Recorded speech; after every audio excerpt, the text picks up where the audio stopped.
ഇത് സത്യം പറഞ്ഞു കഴിഞ്ഞാൽ ഇത് സത്യത്തിൻ്റെ വിജയമെന്ന് പറയും. അതായത് സത്യം എത്ര കള്ളപ്രചരണങ്ങൾ കൊണ്ട് മൂടി വയ്ക്കാൻ ശ്രമിച്ചാലും സത്യം പുറത്തു വരും എന്നുള്ളതിൻ്റെ ഒരു ചെറിയ തുടക്കമാണ് ഇത് സ്ത്രീകളുടെ വിജയത്തിൻ്റെ ഒരു തുടക്കം എന്ന് തന്നെ പറയാം.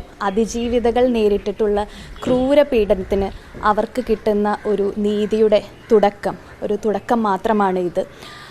അവർക്ക് അവരുടെ സന്തോഷത്തിൽ ഞാനും പങ്കുചേരുന്നുണ്ട്. ഇപ്പോൾ ഇനിയും അതിജീവിതകളുണ്ട് എന്നാണ് മനസ്സിലാക്കുന്നത്. അവരും ഇതിൻ്റെ ഭാഗമാകണം, നിങ്ങളുടെ നീതി കണ്ടെത്തണം എന്ന് ഞാൻ അഭ്യർത്ഥിക്കുകയാണ്.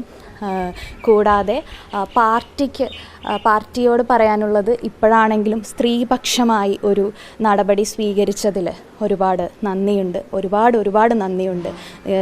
നേതൃത്വത്തിന് എല്ലാവരോടും തന്നെ നന്ദി അറിയിക്കുകയാണ്. എല്ലാ അതിജീവിതകളുടെ പേരിലുമുള്ള നന്ദി അറിയിക്കുകയാണ്. അവസാന നിമിഷം വരെ കോൺഗ്രസ് സംരക്ഷിക്കാൻ വേണ്ടി ശ്രമിച്ചു എന്നൊരു ആക്ഷേപമുണ്ടോ? ഇല്ല, അതിനെക്കുറിച്ചൊന്നും ഞാൻ പറയുന്നില്ല. എന്തായാലും സത്യമേവ ജയതേ എന്ന് പറഞ്ഞതുപോലെ തന്നെ സത്യം തന്നെ വരും. ഒരുപാട് സൈബർ അറ്റാക്കുകൾ നേരിടേണ്ടി വന്നു. ഇതെല്ലാം ഉണ്ടാക്കിയ കഥകളാണ്, വെറുതെ പറഞ്ഞതാണ് എന്നുള്ളത് ഇപ്പോൾ കോടതി തന്നെ അങ്ങനെ അല്ല എന്നുള്ള ആദ്യ സൂചന നൽകിയിരിക്കുകയാണ്. അപ്പോൾ സത്യം പറഞ്ഞാൽ അത്രയും വിഷമത്തോടു കൂടി ഞാൻ പറഞ്ഞുപോയൊരു കാര്യത്തിൻ്റെ പേരിൽ ഒരുപാട് അനുഭവിക്കേണ്ടി വന്നു.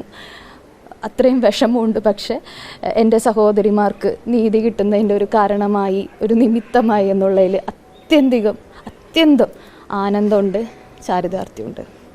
ഏറ്റവും കൂടുതൽ പറയാനുള്ള നിങ്ങൾ മാധ്യമങ്ങളോടാണ്. മാധ്യമങ്ങൾ വഹിച്ച പങ്ക്, ചില റിപ്പോർട്ടർമാരും ചിലരുമൊക്കെ വഹിച്ച പങ്ക് വളരെ വലുതാണ്. ഒരുപാട് താങ്ക്സ്, ഒരുപാട് നന്ദി. കഴിഞ്ഞ ദിവസം ഒരു സംഘടനയിൽ മറ്റൊരു യുവതിയും രംഗത്ത് വന്നിരുന്നു, പരസ്യമായി തന്നെ പക്ഷേ സമരത്തിനടക്കം ഡൽഹിയിലേക്ക് വരണം എന്നാവശ്യപ്പെട്ടുകൊണ്ട് രംഗത്ത് വന്നിരുന്നു.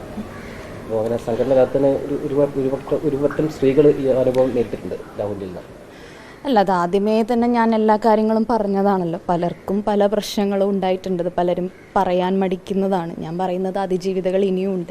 നിങ്ങൾ ട്രോമയായിട്ട് വീട്ടിലിരിക്കരുത്. നിങ്ങൾ ഓരോരുത്തരും നിങ്ങളുടെ നീതി കണ്ടെത്തണം. ഈ സമൂഹത്തിൻ്റെ മുന്നിൽ എന്താണ് സംഭവിച്ചതെന്നുള്ളതിൻ്റെ ആ ഒരു നേർചിത്രം ഈ സമൂഹത്തിന് കൊടുക്കണം. അതിൽ നമ്മളെല്ലാവരും ബാധ്യസ്ഥരാണ് എന്നാണ് എനിക്ക് പറയുന്നത്.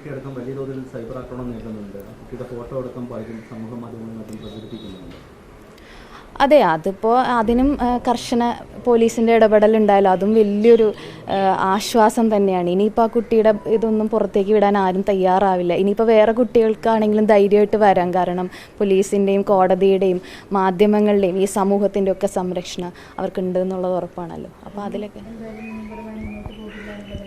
ഞാൻ നേരത്തെ എടുത്ത തീരുമാനത്തിൽ തന്നെയാണ്. ഞാൻ മറ്റുള്ളവർക്ക് വേണ്ടി, സഹോദരിമാർക്ക് വേണ്ടി സംസാരിച്ചു എന്ന് മാത്രമേ ഉള്ളൂ. കാരണം ഞാൻ ശാരീരിക പീഡനങ്ങൾ ഏൽക്കേണ്ടി വന്നു. ഞാൻ ആ ട്രാപ്പിൽ നിന്ന് രക്ഷപ്പെട്ട ഒരാളാണ്. അതിനുള്ള ശ്രമം ഉണ്ടായിരുന്നു. അതിൽ നിന്ന് ഞാൻ രക്ഷപ്പെട്ട ഒരാളാണ്. അതിൽ രക്ഷപ്പെടാതെ പോയവരോട് വേണ്ടിയിട്ട് നിൽക്കുന്നു. തയ്യാറാകുമോ നമുക്കറിയില്ല. അത് അവരുടെ പേഴ്സണൽ ചോയ്സാണ്. നമുക്ക് അവരെ ആരെയും നിർബന്ധിക്കാൻ പറ്റില്ലല്ലോ. അവർ വരുമായിരിക്കും എന്ന് പ്രതീക്ഷിക്കുന്നു. വരണമെന്ന് ഞാൻ പറയുന്നു. കാരണം നീതി നേടിയെടുക്കേണ്ടത് അവരവർ തന്നെയാണ്. അല്ലാതെ ആരും നമ്മുടെ വീട്ടിൽ കൊണ്ടൊന്നും നീതി നേടിത്തരില്ല. ഇത് ഈ ഒരു കേസിൽ മാത്രമല്ല, ഏത് കേസിലാണെങ്കിലും പെൺകുട്ടികൾ ധൈര്യമായിട്ട് മുന്നോട്ട് വന്നാൽ നമുക്ക് നീതി ഉണ്ടാവും എന്നുള്ളതിൻ്റെ ഒരു ഉദാഹരണമാണ് ഈ ഒരു സംഭവം എന്നാണ് ഞാൻ പറയുന്നത്.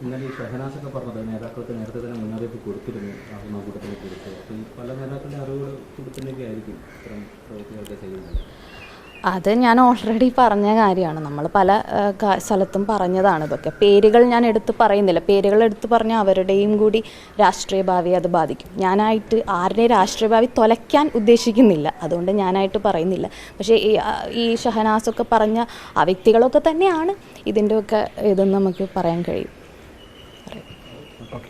Thank you so much.